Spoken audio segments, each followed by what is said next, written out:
नमस्कार times now Bharat पर प्रयागराज की धरती से। और देखिए यहाँ पर चारों ओर राम धुन, हरे रामा हरे कृष्णा के धुन सुनाई दे रही है। लोगों की मौजूदगी है। सनातनी आस्था का सबसे बड़ा पर्व यहाँ पर महाकुंभ आयोजित हो रहा है और हर दिन करोड़ों की तादाद में लोग यहाँ पर आ रहे हैं स्नान करने के लिए, दान पुण्य करने के लिए। और आप देखिए बाहर से आए विदेशी श्रद्धालु भी या फिर भगवान का संदेश प्रचारित करते हुए संस्थाओं में जो लोग जुड़े हैं वो अलग अलग जगहों पर इसी तरीके से आके हरे रामा हरे कृष्णा की धुन लगाकर बैठे हैं। लेकिन एक और जहाँ महाकुंभ में सनातनी आस्था की डुबकी लगा रहे हैं, वहीं दूसरी ओर भ्रम फैलाने की कोशिश हो रही है। अयोध्या का राम मंदिर मुद्दा हो या फिर प्रयागराज का ये महाकुंभ, सपा की ओर से खुद अखिलेश यादव भ्रम फैलाने में लगे हैं। सवाल उठता है क्या इसी तरीके से मिल्कीपुर का चुनावी रण जीत लेंगे? अखिलेश अयोध्या के किसानों की हक की लड़ाई लड़ने की बात कर रहे हैं। उनकी सरकार बन जाए तो अयोध्या को वर्ल्ड क्लास सिटी बनाने की बात कर रहे हैं, लेकिन राम मंदिर कब जाएंगे इसका कोई जवाब नहीं है उनके पास। प्रयागराज महाकुंभ में आकर डुबकी कब लगाएंगे इस बात का जवाब नहीं है उनके पास। लेकिन जब महाकुंभ में कितने श्रद्धालु आ रहे हैं इसकी संख्या बताने की बात हो तो सरकारी आंकड़े को फर्जी बता रहे हैं। करेंगे इन सब पर चर्चा, लेकिन सबसे पहले एक रिपोर्ट आप देखिए।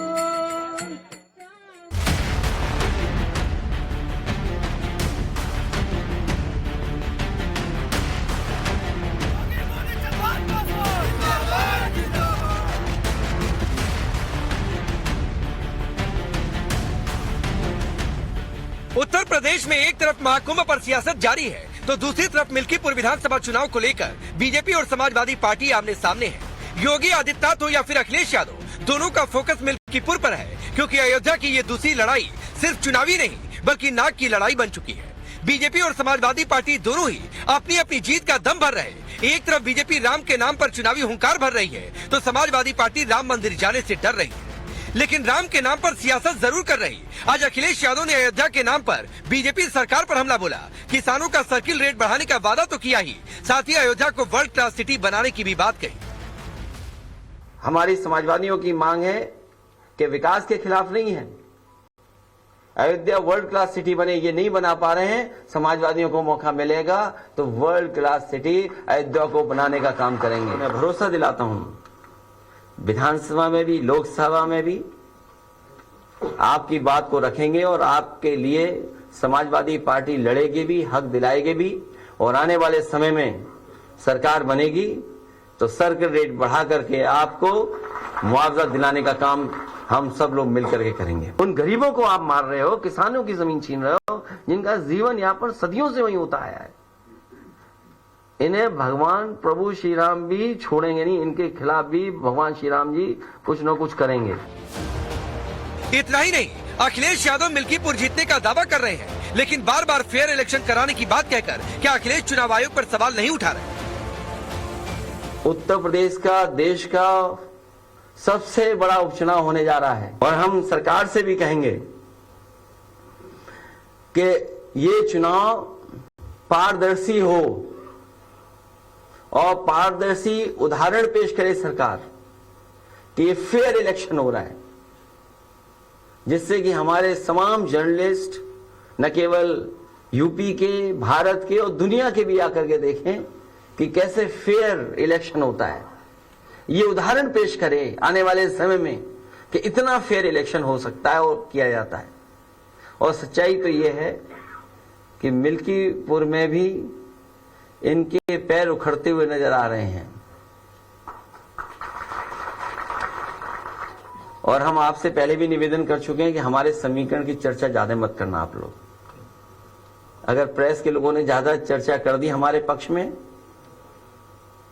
तो सरकार वर्दीधारी लोगों को आगे कर देगी। समाजवादी पार्टी पीडीए के भरोसे है, लेकिन बीजेपी ने अखिलेश के पीडीए की कार्ड ढूंढते हुए चंद्रभान पासवान को टिकट देकर अखिलेश की मुसीबत बढ़ा दी है। कल समाजवादी पार्टी की तरफ से अजीत प्रसाद ने नामांकन दाखिल किया तो आज चंद्रभान पासवान ने नामांकन कर चुनावी ताल ठोक दी है। वहीं चंद्रशेखर आजाद ने भी अपना प्रत्याशी मिल्कीपुर में उतार दिया है। अब अखिलेश कह रहे बीजेपी उनके रास्ते पर चल रही है। हमारे ही रास्ते पर भारतीय जनता पार्टी चलेगी, उस पर दूसरा कोई रास्ता नहीं है। जब भी उन्हें विकास के रास्ते पे चलना पड़ेगा तो हमारे ही रास्ते पर, ये पीडीए के रास्ते पर है। समाजवादी पार्टी लोकसभा चुनाव की तरह संविधान बचाने वाले नैरेटिव की बात कर रही। अवधेश प्रसाद दावा कर रहे हैं कि जनता ने संविधान विरोधियों को हराने का मन बना लिया है, लेकिन बीजेपी ने भी मिल्कीपुर में कमल खिलाने के लिए सारे समीकरण फिट कर दिए। खुद मुख्यमंत्री योगी आदित्यनाथ का फोकस मिल्कीपुर पर है। बीजेपी का कहना है 5 फरवरी को साइकिल पंचर हो जाएगी और जनता राष्ट्रवाद के पक्ष में वोट देकर कमल खिलाएगी। लोगों ने ठान लिया है कि इस चुनाव में हम बाबा साहब के अपमान का बदला समाजवादी पार्टी इंडिया गठबंधन के उम्मीदवार अजीत प्रसाद को एक ऐतिहासिक जीत करके समाजवादी पार्टी की साइकिल पंचर होना तय है। वहां से भाजपा के जो हमारे प्रत्याशी चंद्रभान पासवान जी हैं वो बहुत बड़े अंतर से मिल्कीपुर विधानसभा का उपचुनाव जीतने जा रहे हैं। वहां 5 फरवरी को कमल खिलेगा। निश्चित रूप से जिस प्रकार से उन्हें इस क्षेत्र की जनता का आशीर्वाद और स्नेह मिल रहा है उससे विपक्षी विचलित हैं और इस प्रकार की बयानबाजी कर रहे हैं। चुनाव एक सामान्य परिवार के एक विचारधारा से एक भगवान श्री राम के सेवक के रूप में चंद्रभानु पासवान जी का और भगवान श्री राम के मंदिर पर कार सेवकों का नरसंहार करने वाले समाजवादी पार्टी के प्रत्याशी के बीच में है। और मुझे विश्वास है कि भारतीय इस मिल्कीपुर की जनता हमारे साथ खड़ी होगी, राष्ट्रवादियों के साथ खड़ी होगी और परिवार विरोधवादियों के, राम विरोधियों के विरोध में जाएगी। बीजेपी राम मंदिर, राष्ट्रवाद और विकास की बात कर रही है, वहीं समाजवादी पार्टी राम से दूरी बना रही है। समाजवादी पार्टी के उम्मीदवार अजीत प्रसाद ने कल नामांकन से पहले हनुमानगढ़ी से लेकर पंचवटी तक दर्शन किए, लेकिन रामलला के दर्शन नहीं किए। वहीं महाकुंभ पर भी समाजवादी पार्टी और अखिलेश यादव लगातार भ्रम फैलाने का काम कर रहे। अखिलेश अब महाकुंभ में सरकार के आंकड़ों को ही गलत बता रहे। सरकार का हर आंकड़ा वो है फर्जी और हमारा पत्रकार साथी सही बोल रहा है, हम इसको धन्यवाद देते हैं। कुछ ट्रेनें खाली आ रही हैं, सुनने में आया गोरखपुर वाली खाली ट्रेन गई है पूरी, और नहीं मानते भी वीडियो दिखा सकता हूं मैं आपको। लेकिन सवाल है कि क्या राम मंदिर से दूरी और महाकुंभ पर भ्रम फैलाकर अखिलेश मिल्कीपुर का रण जीत पाएंगे? सवाल ये भी कि क्या कुंदरकी की तरह ही मिल्कीपुर में भी बीजेपी करिश्मा कर जाएगी? क्या मिल्कीपुर की जनता लोकसभा चुनाव में बीजेपी को मिली हार की भरपाई कर कमल खिला देगी? साफ है, नाक की लड़ाई का चुनाव बन चुके मिल्कीपुर उपचुनाव में कमल खिलेगा या साइकिल दौड़ेगी, ये तो 5 फरवरी को जनता तय करेगी और 8 फरवरी को नतीजों के साथ तस्वीर भी साफ हो जाएगी। Bureau report, times now Bharat. चलिए आपने ये रिपोर्ट देखी। मैं आपका परिचय आज के मेहमानों से करवाता हूँ। एसएन सिंह भारतीय जनता पार्टी के नेता और प्रवक्ता, अवधेश जी वरिष्ठ पत्रकार, चंचल यादव समाजवादी पार्टी के नेता और प्रवक्ता, प्रेम कुमार जी वरिष्ठ पत्रकार, आसिफ सोहेल है पॉलिटिकल एनालिस्ट के तौर पर। आप सभी का बहुत बहुत स्वागत है। लेकिन चूंकि ग्राउंड पर मैं मौजूद हूँ इसलिए जो ये लाइन लगी हुई है जो हनुमान जी के दर्शनों के लिए जा रही है, आप लोग कहाँ से आ रही हैं?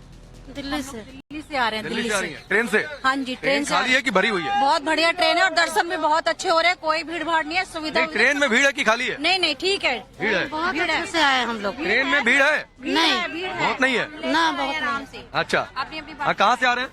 हम गुजरात से आ रहे हैं और यहाँ प्रयागराज में बहुत बढ़िया सुविधा है। मोदी जी और योगी ने इतना बड़ा काम किया है, ऐसा कोई कर ही नहीं सकता। भीड़ कितनी है? बहुत बड़ा भीड़, बहुत भीड़ है। बहुत भीड़। भीड़ कितनी है? बहुत बढ़िया चलिए आगे बढ़ते रहिए। सुविधा भी बहुत है, भीड़ बहुत है, सुविधा भी बहुत है। सुविधा भी बहुत है, बहुत बढ़िया है। खाने कहाँ से आ रहे हैं? बहराइच से आए हुए हैं। बहराइच से आ रहे हैं। बहराइच कि ट्रेन में कितनी भीड़ है भाई? बहुत ज्यादा भीड़ है और बहुत अच्छी सुविधा यहाँ पे है, नहाने के लिए और प्रशासन की भी अच्छी व्यवस्था है और सब चीज मतलब अच्छे से।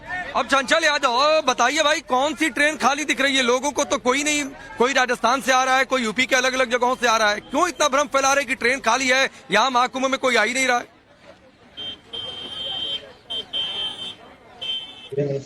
हाँ देखिए, सबसे पहली बात तो यह है कि ट्रेन खाली की बात तो मैं नहीं कुछ कह रहा, लेकिन ये बात जरूर है भारतीय जनता पार्टी के लोगों ने जो हमारा आस्था, जो हमारा धर्म है, वो हमारा जो उसको इन लोगों ने उसको राजनीति करने का काम कर रहे हैं। मैं आपको बताना चाहता हूं, आपको याद होगा अभी मुख्यमंत्री जी का एक बयान आया कि राम से राष्ट्र है और राष्ट्र से ही राम है। अब सोचो, मुख्यमंत्री जी ने ये बयान दिया कि राम से ही राष्ट्र, ठीक है, राम से तो भाई राष्ट्र है, लेकिन राष्ट्र से राम यानी रामचंद्र जी को केवल आप एक राष्ट्र तक सीमित करना चाहते हो? जो प्रभु श्री रामचंद्र जी, सुनिए जो प्रभु श्री रामचंद्र जी, चंचल भाई सुनिए ना, एक तो आपकी पार्टी के मुखिया ने बात कही है पहले उनको व्यवस्था गड़बड़ दिखती है, पहले उनको लगता है कि खुले आसमान के नीचे लोग सर रात बिता रहे हैं, कंबल उन्हें नहीं मिल रहा है। आप कह रहे हैं ट्रेन खाली आ रही है, सरकारी आंकड़े फर्जी हैं, तो या तो आप कह दीजिए कि अखिलेश यादव के बयान से खुद पार्टी ही किनारा कर ले रही है। कल अभी स्वास्थ्य व्यवस्था की तरफ आगे बढ़ो, शौचालय की तरफ आगे बढ़ो, पानी नहीं मिल रहे हैं, वो व्यवस्थाएं वहां पे भी देख लो अगल बगल आप, ये सब ऑन रिकॉर्ड है आप। अरे भाई चंचल भाई, पहले जो आपके पार्टी अध्यक्ष ने कहा उस पर बातचीत कर लें। आप पर्टिकुलर एक जगह खड़े होकर के आप वहां कह रहे हो कि भाई 3.5 करोड़ लोगों का बता दिया गया, लेकिन 3.5 करोड़ लोगों का आधिकारिक डेटा कहाँ है, कैसे है? अरे भाई पहले ना पिन पॉइंटेड चलिए, बहुत पॉइंट वाइज चलिए। चंचल यादव, आपकी पार्टी के अध्यक्ष ने कहा यहाँ अलग अलग जगहों से, कोई राजस्थान से आ रहा है, कोई दूसरे प्रदेश से आ रहा है, कोई उत्तर प्रदेश के अलग अलग शहरों से आ रहा है, कोई दिल्ली से चला आ रहा है, कोई नहीं कह रहा है कि ट्रेन खाली आ रही है। अरे आपकी पार्टी के अध्यक्ष का है ना भाई, हम तो लोगों से बातचीत कर रहे हैं। ये कोई सिलेक्टिव भीड़ थोड़ा नहीं है, ये कोई सिलेक्टिव भीड़ थोड़ा नहीं है, खड़ा कर दिया है। आपकी चुनावी रैली है क्या? आपकी चुनावी रैली है क्या? मैंने कहा बगल में शौचालय दिखा दो, बगल में शौचालय दिखा दो, पानी नहीं मिल रहा है वहां पे, चले जाओ बगल में, आप खड़े हो वहीं पे ना, चले जाओ, हिम्मत है तो। सुनिए दूसरी बात, वो भी दिखा दूंगा, वो भी दिखा दूंगा। चंचल यादव आ जाइए, आपकी पार्टी के 10 प्रवक्ताओं को इन्वाइट कर चुका हूं, कोई आ नहीं रहा है मेरे पास। और मैं आपको बता दूं, मैं आपको एक बात और बता दूं चंचल यादव, आप हो सकता है कई चीजों में कुछ कमियां निकाल दें, लेकिन जो एक व्यक्तिगत तौर पर मैंने महसूस किया है वो ये महसूस किया है कि पूरे महाकुंभ में अगर कोई व्यवस्था सबसे ज्यादा तेज है तो वो साफ सफाई है। एक बात आपको बता दे रहा हूं, इतनी साफ सफाई मैंने किसी कुंभ और महाकुंभ में जो भी मैंने अपने जीवन में देखा है उसमें नहीं देखा है। ओहो, मैंने कहा साफ सफाई देखनी है तो एक बार बगल में शौचालय हुआ हो, एक बार आपको मालूम हो जाएगा, दिखा दो वीडियो में, आपको मालूम हो जाएगा भी, आपको दूध पानी नहीं हो या भाई, मेडिकल दिन भर यहाँ पर रहे तो जाना ही पड़ता है। अभी आपको जानकारी होगी कि वहां पर मेडिकल की दुर्व्यवस्था की वजह से एक संत की अभी डेथ हुई है। मेरे पास डेटा है, मैं दिखा रहा हूं भाई, आप कहाँ हैं आपको? चंचल भाई आप कहाँ हैं इस समय? आपका शहर जान सकता हूँ, किस शहर से जुड़े हैं आप? निरंजनी अखाड़े के 17। सुनिए पांडे जी, सुनिए ध्यान से, आप किस शहर से जुड़े हैं? अभी इस कार्यक्रम में आप किस शहर से जुड़े हैं? बताओ कि अभी नंबर 1 नंबर हो रहा है भाई शौचालय में। आप बोलिए चंचल यादव, आप बोलिए। अरे भाई मैं भी बोल रहा हूँ, सुनिए ना, मैं कह रहा हूँ और जो वीडियो सुनिए, मैं वही तो कह रहा हूँ, इनसे पूछो कहाँ रुके हैं ये लोग, कहाँ रुके हैं पूछिए ना। अरे भाई सरकार रुके भाई, आप कहाँ रुके? हम लोग के अरेल में महाप्रभु जी बैठक, अरेल में कहाँ रुके हैं भाई? महाप्रभु जी बैठक, महाप्रभु जी के आश्रम में रुके हैं जाके। और बताइए, तो आप तो बता रहे हो रहने की व्यवस्था वहाँ पे सरकार दिन भर यहीं पर 9 तारीख से यहीं पर है लोग। और बताइए। अरे भाई अरे फिर वही बात है चंचल यादव, लखनऊ में बैठकर यशवंत सिंह ये लखनऊ में बैठकर यहाँ प्रयागराज का ज्ञान देंगे, महाकुंभ की अव्यवस्थाओं पर बात करेंगे, लेकिन लखनऊ में बैठकर बात करेंगे, मेले में आकर बात नहीं करेंगे, मेले में आकर बात नहीं करेंगे। देखिए आइए सर, अरे आइए चंचल यादव, लखनऊ में बैठकर नहीं, आइए प्रयागराज में महाकुंभ में, जहाँ कहेंगे वहाँ चलूंगा, लखनऊ में बैठकर नहीं, लखनऊ में बैठकर नहीं।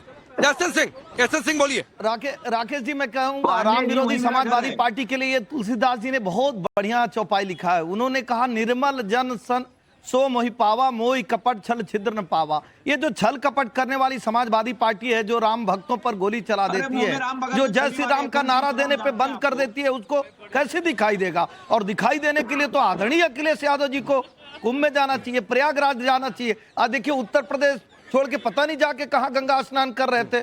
आज उत्तर प्रदेश की जनता जो है वहां जा रही है, इनको दिखाई नहीं देगा। जानते क्यों नहीं दिखाई देगा? इनको केवल सफेद सेवई दिखाई देती है, इनको कुंभ अच्छा लगता नहीं है। सफेद सेवई के चक्कर में इस तरह तुष्टिकरण वाले बयान दे रहे हैं। नहीं तो आप देखेंगे न सिर्फ देश से, दुनिया से बहुत सारे लोग आए हैं। और इनको बताइए राकेश यादव जी को, क्या नाम है जो चंचल यादव जी को, 10 लाख लोग तो चंचल यादव जी को तो बताना पड़ेगा कि 10 लाख लोग तो वहां पे एक महीने के लिए लिए हुए हैं, कल्पवास लिए हुए हैं, और लगभग 40 से 45 करोड़ लोग आ रहे हैं। मैं समाजवादी पार्टी को एक यही चीज कहना चाहूंगा, अच्छा है कि आपको नहीं हिंदू धर्म अच्छा लग रहा है, कोई बात नहीं, आपको जो धर्म अच्छा लग रहा है वो तो बता दीजिए, आप कहिए। नहीं, एक बात बताइए चंचल भाई, ये सब करके आप महाकुंभ पर भ्रम फैला लीजिए, लोगों को कंबल नहीं मिल रहा है, लोगों को पानी नहीं मिल रहा है, वो भी लखनऊ में बैठकर। आप फिर अयोध्या में वर्ल्ड क्लास सिटी बना दीजिए, राम मंदिर नहीं जाएंगे, आप मिल्कीपुर जीत जाएंगे इससे। राकेश जी, कुंदर की रिपीट होने का डर सता रहा है आपको। 10 सेकंड दीजिए, अरे मिल्कीपुर तो छोड़ दीजिए, अभी उपचुनाव का सार्थक सुंदर परिणाम आया था भारतीय जनता पार्टी के पक्ष में आता। उत्तर प्रदेश की जनता आज धर्म को नहीं मान रही है, झूठ को नहीं मान रही है, सड़क को नहीं मान रही है। उत्तर प्रदेश की जनता विकास को चुन रही है। मोदी जी और योगी जी के नाते जो विकास हो रहा है उनको चुन रहा है। मैं कुंभ की बात कर रहा हूँ। कुंभ में आज दिख रहा है इनको कि वहाँ आस्था का सैलाब आ रहा है, वहाँ धर्म का समागम हो रहा है, तो इनको अच्छा नहीं लग रहा, क्योंकि इनको जो है खंड अच्छा लगता है, जो विखंडित हो जाए, अलग अलग हो। वहाँ तो सब लोग मिलजुल कर रह रहे हैं ना, और ये तो जाति के नाम पे, धर्म के नाम पे, मत के नाम पे, मजहब के नाम पे तुष्टीकरण करना चाहते हैं। जब इनको दिख रहा है कि सनातन परंपरा को मानने वाले संपूर्ण भारत के लोग, संपूर्ण सृष्टि के लोग, देश और दुनिया के लोग कुंभ में आकर एकता का संदेश दे रहे हैं, तो अखिलेश यादव जी को दिक्कत हो रही है। राकेश जी, अखिलेश यादव जी के लिए स्वर्गीय मुलायम सिंह जी ने बहुत अच्छी बात कही थी। ठीक है, उन्होंने कहा मेरा समझाया नहीं माना। ठीक है, जो मेरा नहीं जाना, जो मुझे नहीं समझा, वो समाज को क्या समझेगा, वो एकता को क्या समझेगा, वो संस्कार को क्या समझेगा, वो धर्म को क्या समझेगा। मुझे लगता है आज समाजवादी पार्टी नहीं, समाज विरोधी, अच्छा समाज विरोधी ठीक है, रुक जाइए, रुकिए। आप जिस बात का चंचल यादव हवाला दे रहे हैं, तो फिर उसके साथ ये बयान नहीं देना चाहिए था कि जिसका जहां मन करे नहा ले, कोई दिक्कत नहीं है। फिर तो बलिया में भी गंगा जी हैं, वाराणसी में भी गंगा जी हैं, झूठ मूठ का लोग यहाँ पर आ रहे हैं प्रयागराज में। फिर ये नहीं कहना चाहिए था ना, आप जिस कार्यक्रम में गए उस कार्यक्रम में शामिल होकर चले आना चाहिए था, नहीं इस तरीके की बातें करनी चाहिए थी। लेकिन आसिफ सोहेल, ये टिप्पणियां सिर्फ इसीलिए, अयोध्या में सब मंदिर दिख जाएगा लेकिन राम मंदिर नहीं दिखेगा, पर्चा भरने जाएंगे लेकिन राम मंदिर आशीर्वाद लेने नहीं जाएंगे, भ्रम फैलाना है तो भ्रम फैलाएंगे लखनऊ में बैठकर। तो ये क्या मैसेज है सिर्फ चुनाव के लिए वोट बैंक को? आसिफ सोहेल आपके हिसाब से आप दरबारी पत्रकार रुकिए, अरे सुनिए, ये दरबारी कौन है ना, और आप किस दरबार में हाजिरी लगाते हैं, अपने पास ज्ञान रखा करिए, ठीक है? आपका पहला पड़ता होगा दरबारी पत्रकारों से, तो अपना ज्ञान अपने पास रखिए और उनके सामने जाकर कहा करिए। आसिफ सोहेल मेरी बात का जवाब दीजिए। हिम्मत तो दिखाओ, जो बगल में शौचालय है, बगल में मेडिकल सेंटर दिखाओ, हिम्मत है तो चलो। आपको नहीं सर, मैं वही बोल रहा हूँ ना सर, देखिए 2024 के इलेक्शन में, सर देखिए मैं आपको वही बोल रहा हूं, 2024 के चुनाव के अंदर भगवान राम के साथ अयोध्या की नगरी के 5.5 लाख लोग कमल को उठाकर फेंक दिए वहां से। इस वजह क्या है, उसके अंदर वहां पे नफरत की राजनीति नहीं चाह रहे हैं, वो डेवलपमेंट चाह रहे हैं। सर आने वाले चुनाव में भी मिल्कीपुर में वही होगा ना, भगवान राम खुश है, बाबरी मस्जिद को शहीद किया गया इलीगल तरीके से, ना वहां की आवाम खुश है, इसलिए कि सर मैं बोल रहा हूँ उठाकर फेंक दिया जी आसिफ सोहेल, पांडे जी, राकेश जी, किसको कमल को फेंक दिया है ना सर चुनाव के अंदर, 2024 के इलेक्शन में कमल को तो फेंक दिया गया है ना वहां पर। कहने में शर्म आ रही है। अरे सर सरकार की देखिए, जो लोग कई सालों से भगवान राम के नाम पे राजनीति कर रहे हैं, वहीं पे उनकी नगरी के अंदर उन्हें मात मिली है सर, उसको बोलिए आप पहले, है ना। 2024 का चुनाव क्या हुआ, 5.5 लाख लोग जो वहां के जो रहने वाले लोग हैं अयोध्या के। अरे भाई आप यही रटते रहेंगे कि 2024 के चुनाव में क्या हुआ। 2024 के चुनाव में तीसरी बार बीजेपी की सरकार बन गई, एनडीए की सरकार बन गई भाई। लेकिन अवधेश जी ये सब बातें ये भूल जाते हैं, क्या हुआ था अयोध्या में, क्या नहीं हुआ था। ये चंचल यादव को दरबारी पत्रकार नजर आते हैं। आपको क्या लगता है, ये कुंदर की रिपीट होने का डर है या फिर क्या है आपके हिसाब से? रुकिए, कोई डर नहीं है, कुंदर की रिपीट नहीं होगा। नहीं, जब देखिए कहीं न कहीं अंदर भय हो, असंतुलन हो, तभी इस प्रकार की भाषा निकलती है। अब कुंभ में खड़े हुए लोगों से बात करके फैलाए गए झूठ को सीधे सीधे सबूत के साथ नकारना कि लोग उसको नकार रहे हैं, तो ये दरबारी पत्रकारिता हो गई। और आप बैठ करके निरंजनी अखाड़ा के बारे में झूठ फैलाएं, वो राजनीति जो है बड़ी स्वच्छ हो गई है, तो शर्मनाक है। निरंजनी अखाड़ा की एक ही समाचार फैला है, चंचल जी को बता रहा हूं कि 104 साल के सबसे उम्र के महामंडलेश्वर जी ने स्नान किया, उन्होंने बताया है कि मैं पूरी तरह स्वस्थ हूं। जो आप समाचार दे रहे हैं उसके विपरीत और चारों तरफ ये चल रहा है। राकेश जी, असल में मुझे तो कुछ मायने में संतोष भी है, कुछ चिंता भी है। संतोष इसलिए है कि क्या भारत की राजनीति फिर हिंदुत्व पर लौट रही है, क्योंकि अखिलेश जी नए सिरे से कह रहे हैं कि अयोध्या को तो विश्व का प्रमुख शहर मैं बनाऊंगा, जो वर्ल्ड क्लास सिटी बनाऊंगा। 2022 के विधानसभा चुनाव के पहले वो अयोध्या में जाके घोषणा करते थे कि भैया हम तो यहाँ क्या क्या करेंगे, बता रहे थे। 2017 के पहले उन्होंने कहा कि दुनिया का सबसे बड़ा मंदिर बनाऊंगा। लेकिन पिछले 2-2.5 सालों में कांग्रेस के साथ जो मुसलमान वोट के लिए अखिलेश जी ने दूरी बनाई थी और उसके कारण अयोध्या जो राम मंदिर न जाना, उनके सांसद मस्जिदों में जा रहे हैं न जा रहे थे, उसके बाद अगर ये घोषणा कर रहे हैं और ये बताने की कोशिश कर रहे हैं कि बीजेपी तो अच्छा कुंभ नहीं लगा रही है, हम अच्छा कुंभ लगा देंगे आपको, तो एक प्रकार से लौटना है। क्योंकि मिल्कीपुर का पड़ोसी सीट कटेसरी में आप अगर हार गए हैं चुनाव, कटेहरी हार गए हैं, तो मिल्कीपुर में इसका भय आपके अंदर होगा। अवधेश सिंह जी कैसे हारे हैं आप जानते हो। ठीक है, अब प्रेम जी मुझे एक बात बताइए, प्रेम जी मुझे एक बात बताइए कि ये अलग तरीके की स्थिति है कि अयोध्या में सारी बातें होंगी, वर्ल्ड क्लास सिटी बनाएंगे, सरकार आ जाए तो, लेकिन राम मंदिर जाएंगे, बुलावा ही नहीं आ रहा है, गंगा मैया से बुलावा ही नहीं आ रहा है, प्रयागराज में सारी अव्यवस्थाएं हैं, बैठकर लखनऊ में बात करेंगे, तो ये सवाल तो पूछा जाएगा कि ये सब कुछ सिर्फ तुष्टीकरण का हिस्सा है, भ्रम फैलाने की पॉलिटिक्स है, क्या है भाई? देखिए, हाँ राकेश पांडे जी, आप तो हर रोज सवाल पूछते हैं, अखिलेश यादव से पूछते हैं, राहुल गांधी से पूछते हैं, सवाल तो पूछा ही जाएगा, लेकिन सवाल जो सत्ता में होते हैं उससे ज्यादा पूछे जाते हैं। और निश्चित रूप से अखिलेश यादव अगर अयोध्या को बड़ा वर्ल्ड सिटी बनाने की बात कर रहे हैं तो वो हिंदुत्ववादी पॉलिटिक्स में लौटना है, अवधेश कुमार जी कह रहे हैं। और अगर महाकुंभ में कुछ कमियां दिखाते हैं तो वो हिंदू विरोधी हो जाते हैं। ये कमियां दिखाना महाकुंभ को मजबूत करने के लिए होता है। कई तस्वीरें हैं अच्छे जो काम, देखिए एसएन सिंह जी को क्या हो जाता है भाई, एसएन सिंह जी चुप रहिए ना आप प्लीज, बार बार आप बोलते हैं, भाई चुप कराइए, नहीं तो ऐसे बात नहीं होगी, पता नहीं सिंह जी को क्या होता है। अगर खाली हो तो प्रेम जी यही दिखा दे। अच्छा रुकिए एसएन सिंह, रुकिए, एक बार प्रेम जी को अपनी बात पूरी कर लेने दीजिए, सबसे आखिर में उनके पास गया हूँ, एक बार उनकी बात पूरी हो जाने दीजिए, फिर मैं आता हूँ। देखिए, ये महाकुंभ हो रहा है, अच्छे से हो, मैं उस पर भी आऊंगा, एक बार पूरी हो जाने दीजिए इनकी बात। इसमें शामिल होते हैं। ये आयोजन आज से नहीं शुरू हुआ कि योगी जी और मोदी जी आ गए तो कुंभ होने लगा, ये इस बार भी अच्छे से हो, लेकिन इसकी जो कमियां हैं वो भी एक पक्ष है जिसको दिखाना बताना हम सबका दायित्व है। ये सब दिखाने या बताने से हम कुंभ विरोधी हो जाएं, ऐसी सोच ही संकीर्ण है। भाई तस्वीरें हैं जो जरूर नहीं, लेकिन प्रेम जी बताने और उठाने की बात नहीं है, बात यह है कि जो बातें कह रहे हैं उनमें सच्चाई कितनी है। एक आदमी यहाँ नहीं मिल रहा जो सुविधा से परेशान हो, हाँ ज्यादा चलनी पड़ रही है, इससे लोगों को दिक्कत हो रही है, कोई नहीं मिल रहा है कि ट्रेन खाली है लेकिन फिर भी ट्रेन खाली आ रही है, तो ये भ्रम फैलाया जा रहा है भाई राकेश जी तो लाइव दिखा रहे हैं ना, ऐसा तो नहीं है कि पब्लिक को बुला कर रहा है। एक व्यक्ति ने नहीं कहा कि यहाँ अव्यवस्था है, अगर आपके विचार में अव्यवस्था है, आपके व्यवहार में अव्यवस्था है, आपकी पार्टी में अव्यवस्था, उस अव्यवस्था को सनातन पर क्यों लाद रहे हैं? आपको क्यों दूसरे धर्म में अव्यवस्था नहीं दिखाई दे रही है? बार बार अखिलेश यादव को हिंदू धर्म में बुराई आती है। ठीक है, चलिए मैं आप सबको रोकता हूँ, एक बार फिर से शुक्रिया, रुकेंगे यहाँ पर ब्रेक के लिए।